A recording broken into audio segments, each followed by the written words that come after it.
Halikan at baguhin natin ang tunay na laro. Panis ako sa papugian, gila Jangjang at Kano. Kapag dumila ng mic, sagad lahat hanggang tumbong. At kumikending pa na malamay Cyrus ang tumbong. Hinasa ng panahon, inabot petsa di peligro. Di diskarte sa ako ba makikipagkita kay Lolo. Si Eric aking barbero, pogi at masarap. Nagloting pa na project solid na pang forma pang rap. Sinama kami ni paring Janjan papuntang Bataan. Nagakot ng kanyang gamit at change topic na lang. Si Jojo nagyayamang siya doon daw sa kanilang house. Sina't hindi daw imbitado kasi wala nag-announce. What the fuck?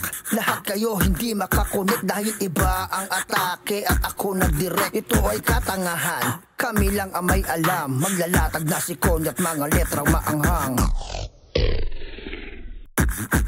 Naalala nung pinasok ang mundo ni Kano, nakita ko sa may talaan si Pay Michael at Gabo, yung imitation na Nike. Ang suot ko na may tuldok habang may hikaw pa sa tenga. Pa Oasis na buhok, di lang basta na taon. Mabunyag ko kanilang estilo, pupunta sa Alimol, sabit sa jeep ng Antipolo. Habang si Pay nakasombrero tapos formang hip hop, si Michael may dalang pulbo, ginagawa niyang makeup. Ako yung batang nakakita nung nagkabayaran, habang si Pay at si Andres galing sa may sinihan. Kaya ko na-compose sa rap, puntirya talaga pa-bounce bilang isang musikero. Kaya dito in-announce, what the heck, lahat ng sinabi ko ay correct. Ilang take ang inulit, talagang epek yan naming kabataan na di pwedeng pagyabang. Malamang si Fame saka si Michael tsak ididi na yan.